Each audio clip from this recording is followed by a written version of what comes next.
Hello दोस्तों। आज हम निफ्टी का टू द पॉइंट एनालिसिस करेंगे।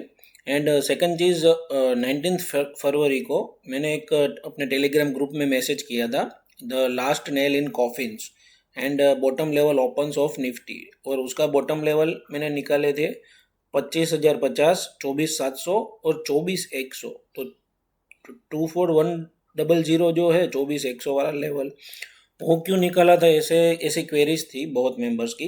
एंड दूसरा एक मैसेज किया था मैंने, till March and take take care of position sizing in long side, और 20 फरवरी को किया था। तो उनका भी रीज़न जानना था, तो मैंने सोचा एक वीडियो छोटा सा बना दूँ। टू दी पॉइंट रहेंगे, सिर्फ निफ्टी एनालिसिस करेंगे, दूसरे सेक्टर अभी एनालिसिस नहीं करेंगे। और ये सेलिंग कहाँ पे रुकेगा ऐसा हम प्रेडिक्ट, मतलब स्पेकुलेशन करेंगे। 100% रॉन्ग हो सकता है ये एनालिसिस, बट जस्ट एक स्पेकुलेशंस करेंगे। और अगर सही हुआ तो वो जो लो बनेगा वहाँ से डिसेंट अपसाइड बाउंस आएगा, और शायद ऑल टाइम हाई के पास भी आए, और अच्छे से जो ऊपर सप्लाई जोन है वहाँ तक पुल बैक आए।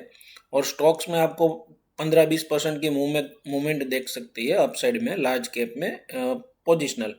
मतलब मार्च एंड में अगर ये लो बना दिया तो फिर आपको एक दो मंथ में अच्छी अपसाइड मूवमेंट दिख सकती है। जब तक ऑल टाइम हाई जो ये ऊपर जो एक हॉरिजॉन्टल लिया है उसके ऊपर वीकली का क्लोजिंग नहीं मिल जाता, तब तक स्ट्रक्चर तो नेगेटिव ही है। बट ये अच्छा, मतलब बहुत अच्छा डिसेंट अपसाइड मूव मिल सकता है अगर मार्च एंड तक वो चीज़ें हो गई तो अब पहले ये देखते हैं क्वार्टरली डिमांड जोन। अभी निफ्टी का ओपन, क्वार्टरली टाइम फ्रेम अभी निफ्टी का ओपन किया हुआ है, तो उसमें समझते हैं। तो एक ये क्वार्टरली डिमांड जोन के पास से निफ्टी ने जब चला, यहाँ पे आया था, फिर उसने न्यू हाई लगाया था। तो उसके उस टाइम पे उसने न्यू क्वार्टरली का डिमांड जोन बना दिया है, ये वाला। ये एक न्यू क्वार्टरली डिमांड जोन है। तो हमारा पहला टारगेट तो यही है। इसकी जो प्रॉक्सिमल है 23,645, 23,645, यहाँ तक तो आ जाना चाहिए निफ्टी मार्च एंड तक। मतलब मार्च एंड, ये जो मार्च एंड होगा तो एक क्वार्टर भी ख़त्म होगा। तो ये अभी क्वार्टरली कैंडल रनिंग है। अभी जो ये निफ्टी की ये जो कैंडल क्वार्टरली की है, ये रनिंग कैंडल है। तो अभी लास्ट, मतलब उसका लास्ट डेस्टिनेशन तो ये होना चाहिए 23,661 जो है निफ्टी का क्वार्टरली डिमांड जोन, उसमें आना चाहिए निफ्टी। जो अभी 800-900 पॉइंट का डिफरेंस है अभी करंट प्राइस से यहाँ पर। बट सीधा तो नीचे नहीं आएगा, बीच में कुछ चीज़ें हैं जो उसको रोकेगी, अपसाइड करेगी, तो हम डायरेक्ट डाउन साइड ट्रेड में तो एंट्री नहीं कर सकते।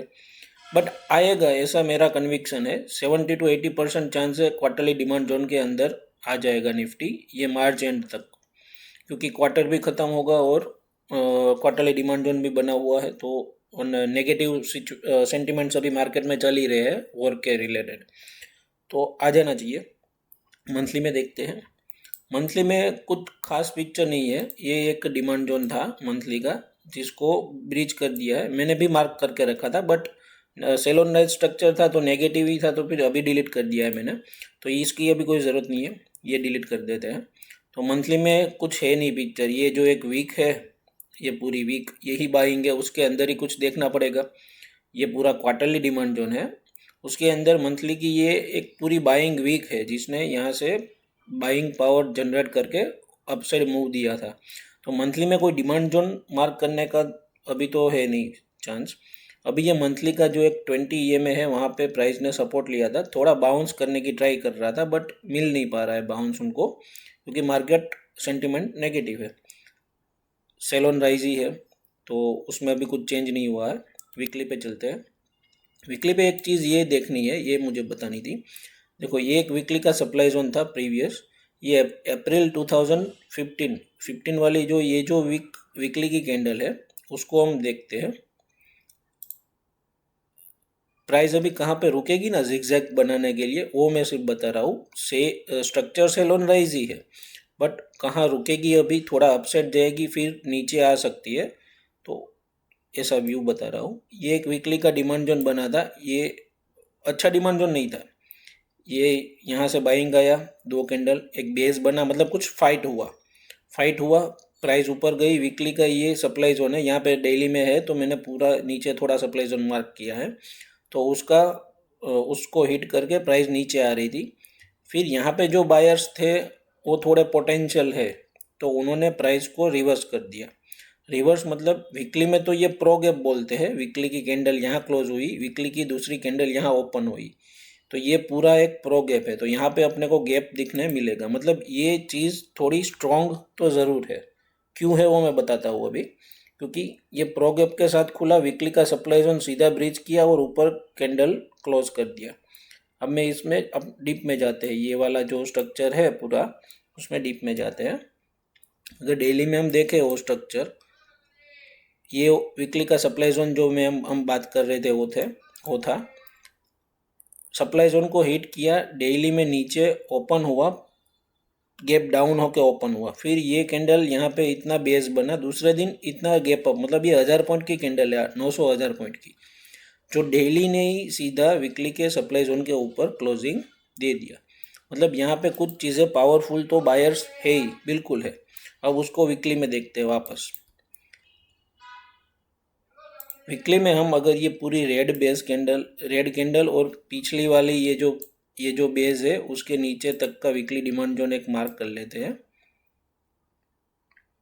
तो हमें देखने मिलेगा कि ये एक बार, दो बार और ये तीसरी बार अभी वो जोन में आया है। क्योंकि वो जोन स्ट्रॉन्ग है, बायर्स वहाँ पे है, बिल्कुल है, इसलिए वो रोक रहा है, वरना ये सीधा नीचे आ जाता प्राइस। बट उसका भी पोटेंशियल अब ख़त्म हो रहा है, क्योंकि एक बार आया, ये दूसरी बार आया, अब ये तीसरी बार आया, और उसके भी 3 सेशन हो गए लास्ट वीक में, 3 डेली के सेशन, एक बार आ गया, 2 और 3 सेशन हो गए हैं उसके, तो उसका पावर भी ख़त्म हो रहा है, मतलब एग्जॉस्ट हो रहा है।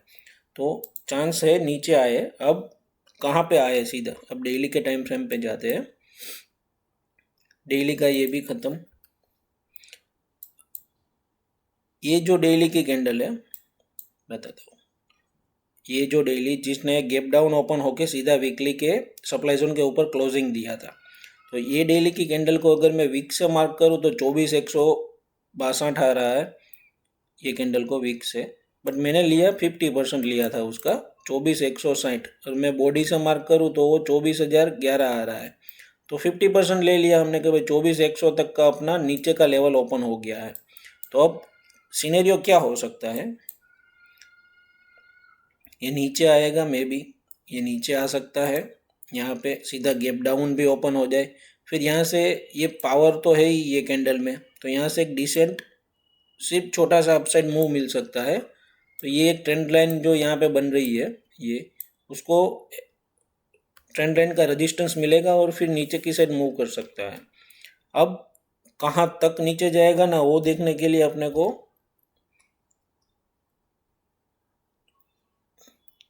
ये मैं एक ट्रेंड लाइन मार्क किया है मैंने, ये वाला लो लेके, ये इसका भी ये लो लेके फिर एक ट्रेंड लाइन मार्क किया है। और यहाँ पे डेली में बहुत सारी बेस और ये बहुत बढ़िया जोन है 22,950 वाला।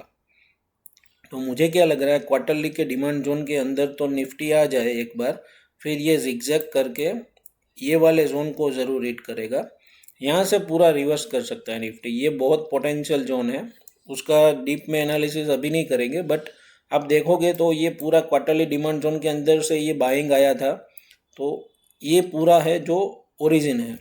तो ओरिजिन के ऊपर ही ये वाला एक बेस बना है, मतलब मैं ये नहीं कह रहा हूँ इसका नीचे ब्रीच नहीं करेगा, बट यहाँ से जब चालू होगा ना, जब बाइंग ये ऐसे ऐसे करके आ जाएगा, जब यहाँ पे ये बाइंग स्टार्ट होगा तो फिर ये रुकेगा नहीं, ये अच्छा डिसेंट अपसाइड मूव देगा और यहाँ सप्लाई जोन को हिट करने के लिए ज़रूर आएगा। तो ऐसा प्राइस एक्शन हो सकता है। तो आप अभी भी जो लॉन्ग साइड ट्रेड का प्लान कर रहे हो डिमांड सप्लाई थियरी अकॉर्डिंग, उसमें कम करिए, मतलब एग्रेसिव ना हो, मैक्सिमम 2-3 पोजीशन रखिए और छोटे छोटे एसएल के साथ रिस्क मैनेजमेंट बिल्कुल मत भूलिएगा। तो यही मैं ग्रुप में बताता हूँ कि भाई लॉन्ग साइड ट्रेड कम करो, क्योंकि 4-5 लोग के मैसेज पर्सनली भी आते हैं, तो वो लॉन्ग साइड के ट्रेड में क्या करना है क्या करना है, बस एक ही चीज़ है, 0.5% अपना कैपिटल का रिस्क रखो, मतलब 5 लाख कैपिटल है तो आप 2500 रुपये का रिस्क लेके क्वांटिटी ट्रेड करो, लॉन्ग साइड मिल रही है। वरना ये सिनारियो पॉसिबल है, फिर आपका एसएल लगेगा, जब यहाँ पे आएगा तो ये सीधा नहीं आएगा, ये वाला लास्ट जो मूव होगा ना, जो लास्ट में यहाँ से अगर निफ्टी को बाउंस करना है वो अप साइड, तो लास्ट वाला ऐसा ही होगा मूव, बताता हूँ आपको। लास्ट वाला मूव ऐसा ही होगा, ये जो कैंडल है, ये कैंडल ऐसा ही मूव होगा और बहुत भयंकर तरीके से आएगा, किसी को बाय करने की हिम्मत नहीं देगा। ये जब भी नीचे आएगा ना, लास्ट जो उसका लेग होगा ना, वो ब्रूटल होगा, मतलब किसी को बाय करने की हिम्मत नहीं देगा। फिर यहाँ से चल जाएगा अप साइड, और इसके नीचे भी आ सकता है, इसके नीचे भी। ये जोन तो मैंने सिर्फ ऐसे ही मार्क किया है कि ये अपना लास्ट पॉइंट होना चाहिए, ये जो सेलिंग है वहाँ पे रुक सकता है, उसकी वजह से मार्क किया है।